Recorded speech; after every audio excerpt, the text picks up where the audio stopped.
Når vi fortæller historier, skaber vi mening i tilværelsen. Altså undskyld mig, men der var faktisk ikke nogen, der spurgte mig, om jeg ville ind i livet.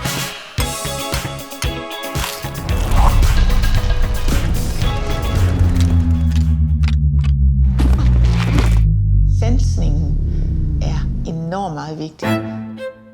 Det er en ny skæbne, og dødsprocessen fortæller ofte en historie. Lad os starte med, hvordan du har det lige nu. Det værste ved kærlighed, det er, når det bliver tusser med.